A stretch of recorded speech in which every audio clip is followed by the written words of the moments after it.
The candidates for Chicago mayor prepare to kick off the official campaign season, and Democrats in Springfield deal with the fallout from another ethics scandal. It's been a busy week from City Hall to the State House, so let's get to the point. From Chicago's very own, with WGN political editor Tahman Bradley, this is The Point. Good evening. Next week marks a new phase in the 2027 race for Chicago mayor. Candidates can start passing petitions to get on the February ballot. That means we could soon have a clearer picture of who will be competing for the top job at City Hall. Mayor Brandon Johnson still isn't saying what his plans are. I'm going to make that decision in the very near future. My focus right now is building safe and affordable communities. And, you know, as I mentioned before we came on the air, my oldest is headed off to college. My son is headed off to Eastern Illinois. And so this time next week, I will be dropping him off and just enjoying that moment with my wife and, of course, his two siblings. But in the meantime, I appreciate the time, and just know that Chicago is growing again. We are building the safe, most affordable big city in America, and we're doing that together. Not every mayoral candidate will start the petition process next week, but it can be a sign of strength to collect double or triple the 12,500 signatures needed. That's because campaigns will challenge the petitions of any candidate they don't want to see make the ballot. We saw that play out earlier this week in Illinois' 4th Congressional District. Two independent candidates, Mayra Macias and Alderman Byron Cicho Lopez, will not be able to compete in the November contest after election officials ruled they didn't have enough valid signatures. It is a sad day when over 30,000 voters, their voices are silenced, their signatures invalidated. The decision clears a path for Patty Garcia, the only Democrat on the ballot. Garcia and her former boss, incumbent Congressman Jesus Chuy Garcia, have faced backlash for the maneuver. Garcia spoke exclusively to The Point earlier this week. Renee Munoz, Jeremy Rivera are the people who objected to Cicho Lopez and Macias. Are they working for you? They're not working for me. These are volunteers, people that have worked in helping us get signatures on the doors for years. You know, some of those folks for 2-3 generations now. The reality is everyone has the right to challenge a candidate, right? I could have been challenged at any point. Anyone can challenge at any point. President Obama challenged, right, before his big Senate win. These are the rights that are for constituents, for voters to say, hold before this person makes it to the next step. I want to make sure that they have the right signatures. But in this instance, you needed fewer signatures than they did, right? Like there's value in being the party nominee. 697 is how many you needed. Independent candidates needed 10,816. Should Illinois change the state law? Look, I leave that to the General Assembly. I followed the law. We were supposed to collect 700. We collected almost 4 times as much, 2,500 signatures in just under 2 days because we had a short window. Macias says you and the congressman are turning off women voters. You're disenfranchising people. What do you say to folks who just feel bad about all of this? Look, the congressman has spent an entire lifetime, and I've spent my entire lifetime helping elect more women to office. The first-time judges, first-time people to the school board, people to the county, you know, Latinas in Congress, right? That's the legacy that we've left our community, and the legacy that I continue to build on, helping ensure that we have diversity. And it was evident by the primary, seeing so many people, so many volunteers coming out, and that's the type of campaign that I will continue to run, one that's inclusive of a lot of first-time people, but also a lot of women and people from underrepresented backgrounds. Christopher Getty's signatures were not challenged. Do you not see him as a threat? My understanding is that he had valid signatures, right? That he had enough signatures to meet the threshold of the state. For me, I'm focused on our campaign and to be able to demonstrate to people that I'm the candidate that will stand up to ICE, that I'm the candidate that'll stand up against the genocide in Gaza, and making sure that we meet the affordability crisis. I can't say that for my opponents. You worked with Congressman Garcia, of course, for a long time. You're not related. We should point out. How will you be different?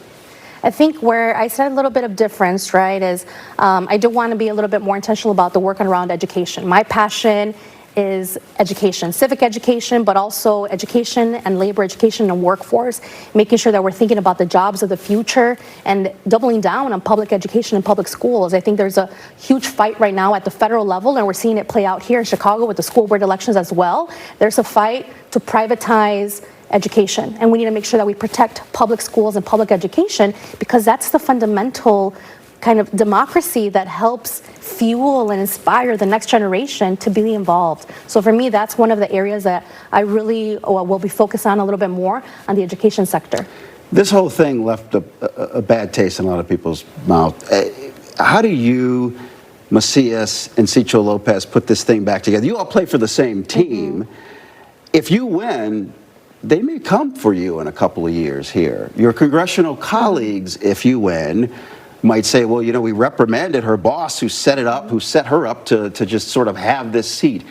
How do you make good? How do you repair all of this? Look, I'll start with where we're at now. Right now, we have secured over 140 endorsements from labor, community organizations, community leaders, elected officials from across the district.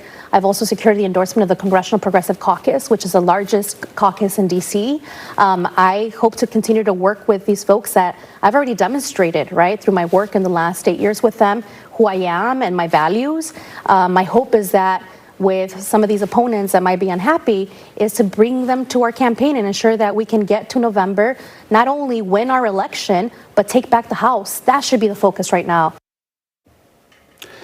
Democrats are hoping to regain some power in Washington this November, but today top party officials were looking even further down the road at the 2028 presidential race. A DNC committee voted today to keep South Carolina as the first state to vote in the 2028 primary. Supporters say the move keeps black voters at the forefront of the presidential nominating contest after the Supreme Court weakened part of the Voting Rights Act. An Emerson College poll out this week showed Pete Buttigieg and Gavin Newsom at the top of the pack among potential candidates. Kamala Harris is polling around 7% among primary voters. Illinois Governor J.B. Pritzker is a bit further down the list, hovering around 3%. We're back with you in 60 seconds.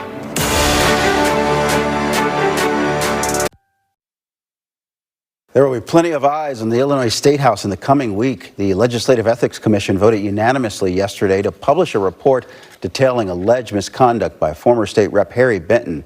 They want it released by next Friday. Benton resigned earlier this month as the Tribune reported he was facing accusations of sexual harassment. House Speaker Emanuel Welch has been caught up in the fallout.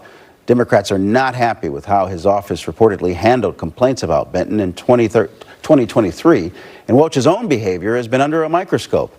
Governor J.B. Pritzker would not say this week if he still had confidence in the Speaker. I have urged publicly the Speaker to make sure that all of the information is out there and that he lets people know not only the things that were on paper, that were written or done back then, but also what he was thinking in that process. And so that is what I think needs to happen now. But this is a matter for the House to deal with itself. The members of the House have to live up to certain standards, and the other members need to hold those members to that very high standard. I mean, you're the The Speaker has been meeting with Democratic lawmakers this week. So far, none have been willing to shed light on the closed-door meetings. Republicans at the State House are using the situation to call for change. Here's part of our conversation with Republican State Rep Nicole LaHa. Harry Benton is gone. I'm wondering if you think that the system worked in this instance. Yeah, I mean, yes, partially, but it's very important to know who knew what and when. And then when we have that information, we all need to do the right thing. We all need to make sure that we're acting accordingly, so we don't continue this culture that we've been seeing here. So it's important that we keep pushing, we keep asking questions. In light of all this, do you think that Springfield needs to revisit the conduct rules and how the investigations are done?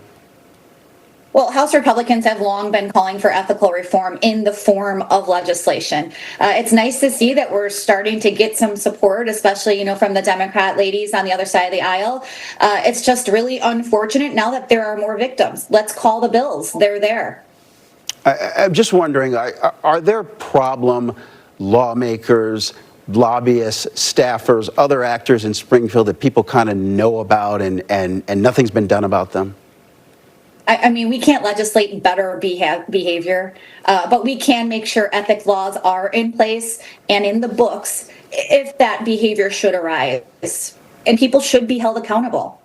What was the reaction in the Republican caucus when you learned about all of this?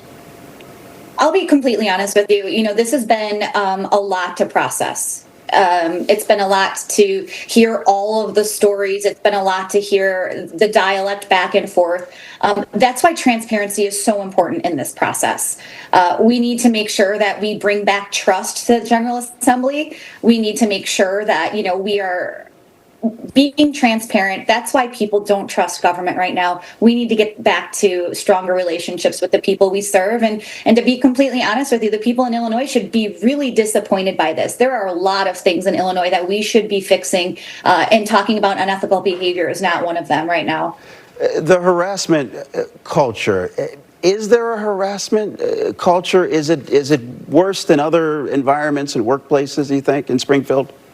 I have a very eclectic background. I've been in a lot of industries, and I think like I said earlier, there are bad actors in every single industry we are a part of. And that does not mean that people should get a pass. That just means that we should come together, I'm a huge advocate for making sure that we are protecting victims no matter what industry we're working in. I got about 20 seconds left. If you run into Speaker Welch, what might you say to him about all this?